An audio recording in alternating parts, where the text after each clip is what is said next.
Dany et Lucette sont dans le même bateau. Ils n'ont pas de véhicule et bénéficient depuis quelques jours du transport à la demande.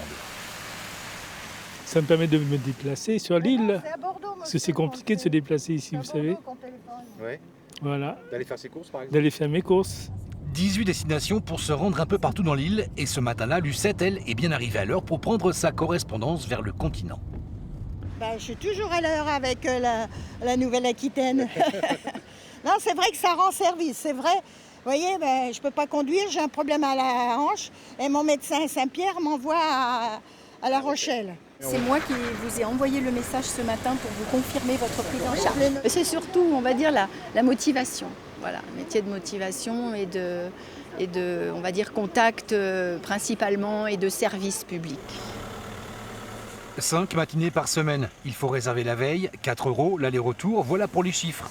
On estime à peu près 900 trajets possibles sur l'année. C'est très bien, c'est une bonne initiative. Merci madame. Merci bien. Merci. Ça vous intéresserait madame, vous, ce genre de transport? Ah bah oui, sûrement, parce que nous, on n'a pas de... On a une voiture, mais mon mari peut plus très bien conduire. L'idée n'est pas nouvelle. Une expérimentation avait été tentée il y a 15 ans, sans succès. Mais aujourd'hui, toutes les planètes semblent alignées. Ça concernera toute la population, des personnes âgées, mais aussi des jeunes qui n'ont pas de transport en commun qui leur permettent d'aller sur un lieu de travail ou d'aller à la rencontre des services publics. Coût estimé 84 000 € par an, la moitié prise en charge par le département.